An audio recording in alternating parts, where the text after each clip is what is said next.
Hello ladies and gentlemen, and welcome back to the Sapphire Tech YouTube channel. My name is Pixel, and today we're going to be taking a quick look at some gameplay from the technical test of HYPER SCAPE running on our SAPPHIRE PULSE RX 5600 XT graphics card across a wide range of graphical settings at a 1080p resolution.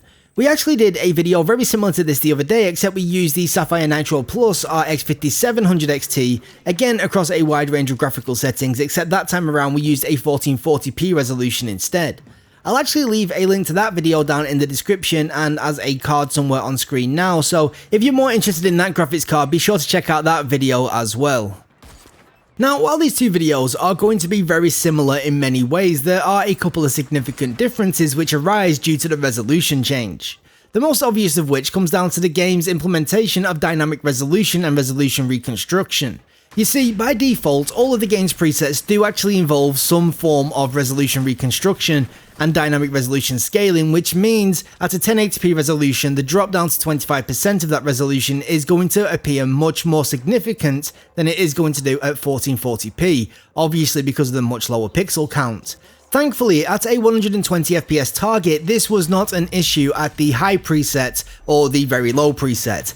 However, when we get to the ultra quality preset a little bit later on in this video, you will see some significant differences which we will talk about when we get there.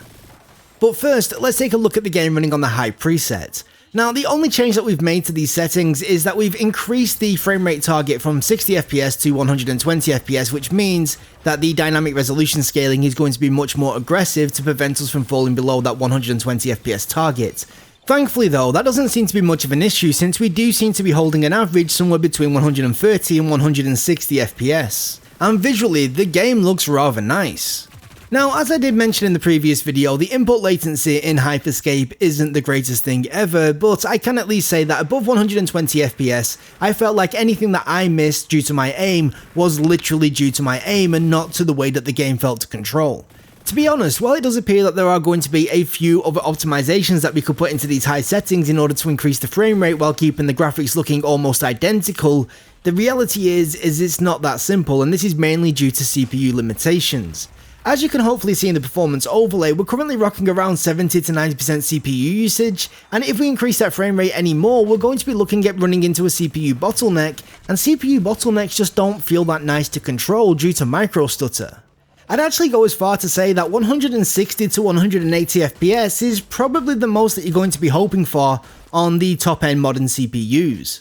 That is, unless we do see some really decent CPU optimization before launch.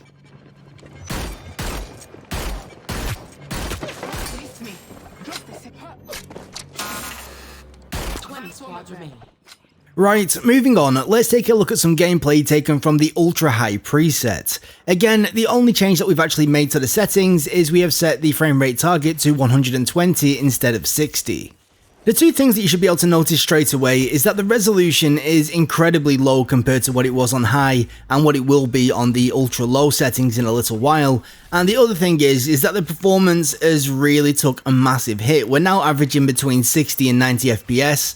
But because of that 120 FPS target, we're actually seeing the resolution drop significantly to around 25% of 1080p, and despite there being resolution reconstruction, it just can't keep up. What this means is that the game at the ultra high preset not only runs significantly worse, but it also looks significantly worse due to the lower resolution. Beyond simply looking worse, it actually makes the game a lot harder to play due to the inability to be able to spot enemies at distance. Not to mention that the lower frame rate also makes the game feel significantly less smooth, and due to the high input latency that this game has, it makes it much more difficult to control in general. Just like the last video, if we actually disable resolution reconstruction and resolution scaling, the game does start to look very pretty indeed, but unfortunately the higher input latency and lower frame rates just make the game feel pretty unplayable for a competitive game.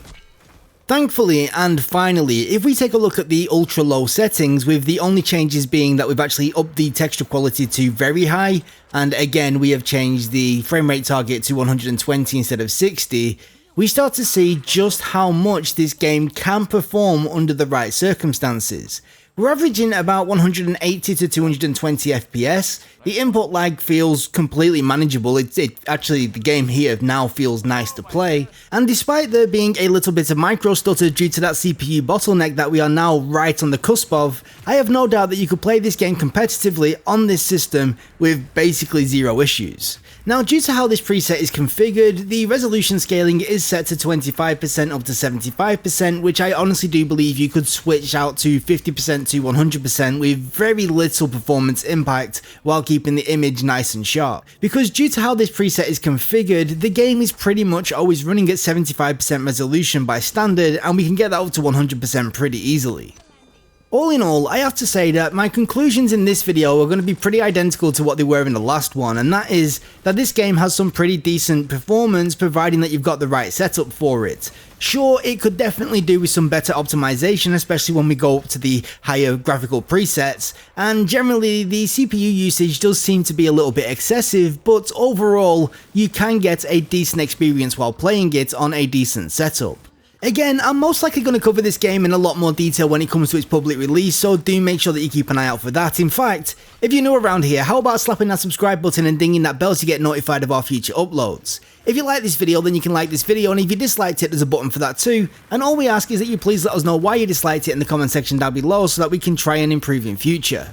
If you've got any questions, suggestions or feedback, please leave it down there as well and I will try and get back to you. But for today, that's going to be me done, so thank you so much for watching this video.